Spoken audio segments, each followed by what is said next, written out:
Allah ya saboda tun da Allah ya ba su ƙasa suka ce ba za su shiga ba, Allah ya haramta musu ita, suka yaɗu a cikin duniya.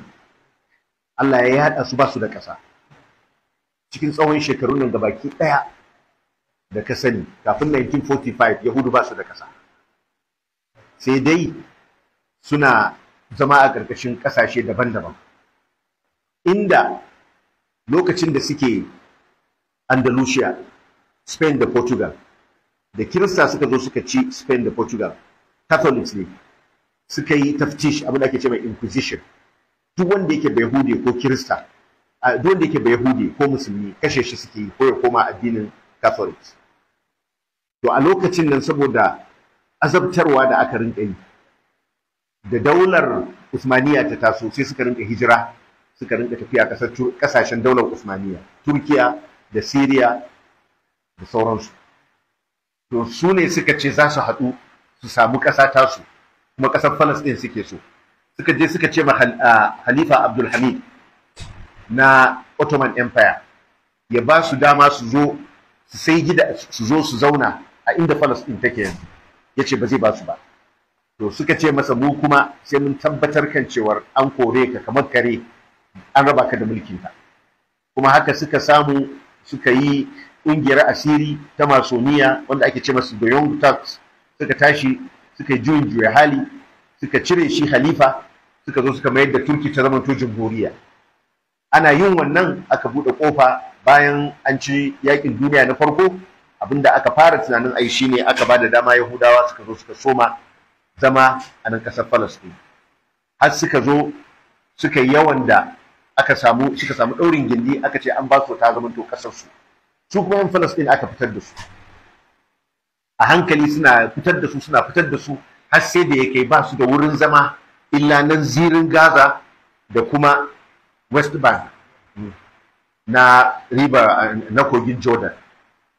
Iya nan wajen kawai aka ce za a kyale su zauna, nan ma ba su tsira ba. A hankali sai kawai a samu unguwa guda sai a tashe su. Ina za su tafi a kawo Yahudawa su zauna. Abinda suka ɗauki alkawarin ba za su yi majunansu ba, su rinka fitar da mutane daga gidajensu, to abinda suke ma musulmi kenan. Zirin Gaza ga baki ɗaya, kamar yadda jaridar Economist take faɗa, open air prison ne. Prison ne, sai dai kawai samansa a buɗe yake, amma prison ne. Haka mutanen suke rayuwa a cikin prison ne. Kuma sannan ga masallacin Baitul Maqdis suna keta alfarmarsa. Kuma mutum ai ba zancen ƙasa ba ne, kana zaune a gidanka a da kai ina za ka ji. Haka kawai kuma a mayar da kai dan wariyar launin fata, dan kawai kai ba Isra'iliye bane, saboda haka kai ba mutum bane, baka cancanci rayuwa ba, baka cancanci karama ba, baka cancanci kai rayuwa kamar yadda kowa yake rayuwa ba. Wai zai dauki wannan zalunci? To kuma shi yasa Allah madaukakin sarki yake taimakon su. Wanda aka azabtar da su, wazira lil ladina yuqataluna bi annahum zulum, wanda ake yakar su, Allah ya musu izini su ma su yaki saboda an cuce su. Ai cuta da aka yi ma ɗan Falasɗin ba karama bace. Sai kana karanta tukuna irin abubuwan da ake yi musu, rayuwar ba za ka taɓa suranta kan cewa wani mutum zai iya rayuwa a cikin wannan ba. Saboda haka shi yasa ai su suke kuna bakin wake, saboda in ma ba su tashi sun yi yakin ba, rayuwar ba ta da ma'ana. Me suke samu? Da haka dole ma kawai su je su yi yakin, ba za su ga abin da ya fi munin abin da suke gani ba yanzu. Abin da wai ake musu ba za su ga abin da ya fi shi muni ba. Da in ma ba yakin ake ba, a cikin tsangwama suke, a cikin takurar rayuwa suke. Saboda haka waɗansu suna nema su kawo wannan, sai ai wannan rigima ce ta ƙasa, ba rigima ce ta addini ba. In ma rigima ce ta ƙasa, mutum ya kare haƙƙinsa na ƙasa, ai da sunan addini suke, balantana kuma su musulmi ne, waɗannan kuma Yahudawa ne. Yahudawa sun yadda cewa musulmi su ne kaɗai suke da tauhidi bayan su, wai su suna ganin sun fi kowa tauhidi, bayan suna cewa Allah yana kuka. Ina tauhidi da za a ce Allah yana kuka? Sun san Allah kenan? Haka suka ce. Ko kuma sun ce kuma Allah fakiri ne, inna Allah faqirun wa nahnu aghniya, kuma sai wai sun fi kowa tauhidi. Na biyu bayan su sune musulmi. Amma duk da haka sun halatta ma kansu su azabtar da musulmi, saboda suna ganin duk wanda ba Yahude ba goyin ne, duk goyin bai cancanta ya rayu ba. Su ne sha'abullahi al-muhtar. nahnu abna'ullahi wa ahibba'u, haka Allah ya ce sun faɗa su ƴaƴan Allah ne kuma zaɓaɓɓunsa. Saboda haka suke gana ma musulmi abin da suka gada, kuma duniya ta ɗore musu gindi, Amerika ta ɗore musu gindi. Amma Allah maɗaukakin sarki yana taimakon addininsa da fajirai. Yanzu da suke haka Amerika tana, yanzu ba Putin yana cewa an Amerika ta ce daga za ta shiga shi ma kuma zai shiga ba a bayan 'yan Falasɗin, to ka gani da haka ɗin za su gani. Kuma ka duba ka gani da dutse suke harbin sojojin Isra'ila, yanzu harbo jirage suke. Wannan ba yin Allah ba, Allah ya ba su nasara. Na'am, arama cewa Yahuda ba su ne asalin wajen ba. Asalin wajen kun ga asalin waɗannan wajen, asalin mutanen wa inna fiha qauman jabbarina wa inna lan nadkhulaha hatta yakhruju minha. Jabbarina din da ake cewa Phoenicians ne, su ne asalin yan Palestine. Asalin yan Palestine kenan. Chaldeans da Phoenicians su ne asalin mazaunan wajen. Kuma ga baki ɗaya ai ita ƙasar Palestine da haddinta akwai hadisi maza Allah sallallahu alaihi wasallam ya ba mata Tamimud Dari, ita tun ma kafin a buɗe ta ya ba mata Tamimud Dari.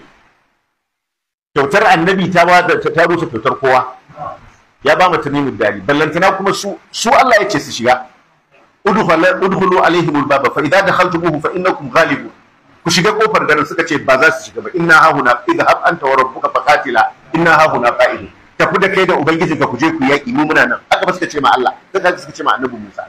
Sannan yanzu suna da awarwai kan cewa wai wata ƙasa ta su ce. Shi sa Allah ya ce wa qatta'nahum fil ardi umama. Muka tsantsinka su a cikin ƙasa, suka zama to al'ummomi daban-daban. Ba su sake samun haɗuwa ba sai bayan wannan Balfour Declaration. Yanzu shine suka zo suka samu da ɗaurin gindin da munafuncin Ingila da ɗaurin gindin Amerika, suka zo suka samu abubuwa. Na'am, Masjidul Aqsa, saboda ai asali Masjidul Aqsa annabi Sulaiman, annabi Dawud shi ya gina shi, sai kuma annabi Sulaiman ya jaddada gininsa. To da ya jaddada gininsa yake wajen akwai da aka rusa shi, akwai abin da ya saura shine bangon yamma na wannan wurin bautar nasu. To sai akwai shi masallacin inda annabi sallallahu alaihi wasallam ya zo ya yi limanci da annabawa a daren Isra'i, wanda yake shine masallacin al-Aqsa din. Shi ne masallaci wanda yake na musulmi, wanda a haɗe yake da inda temple ɗin yake. To su bangon na temple ɗin wanda suke ce masa da wailing wall, wanda za a ga an kawo su suna ta wani tafiya haka suna kuka a wajen, shi ne suke cewa za su rushe Masjidul Aqsa su mayar da shi wannan temple ɗin na annabi Sulaiman. Bayan kuma wajen ya haɗa hadda masallaci wanda annabi sallallahu alaihi wasallam shine ya sallaci, wanda Allah ya ambata a cikin Qur'ani, subhanallazi asra bi abdihi laylan min al-masjidil haram ila al-masjid al-aqsa. Wannan shine masjid al-aqsa ne kaga zo sallah ta da sallah a hannun liman yake, ba a hannun mamu ba. In kana gaggawa ka je kai sallar ka kai kada. Ta da sallah a hannun liman yake.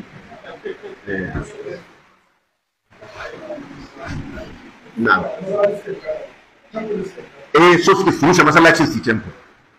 So suke rushe masallacin su temple.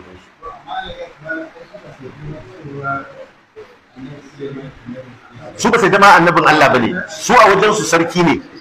Da shi da annabi Dawud duk ba sai da sawa annabawa bane. Sun dauka sarakuna ne.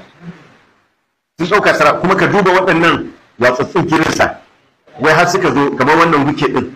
Da ya zauna ga tutar Isra'ila ga tutar Najeriya, wai shi wai ya haɗa kawanci da Amerika da Isra'ila kwanan nan ta kori 'yan mishan, saboda sun ce Kirista masu bautar gunki ne, idol worshipers suka kira Kirista, sun hana su ci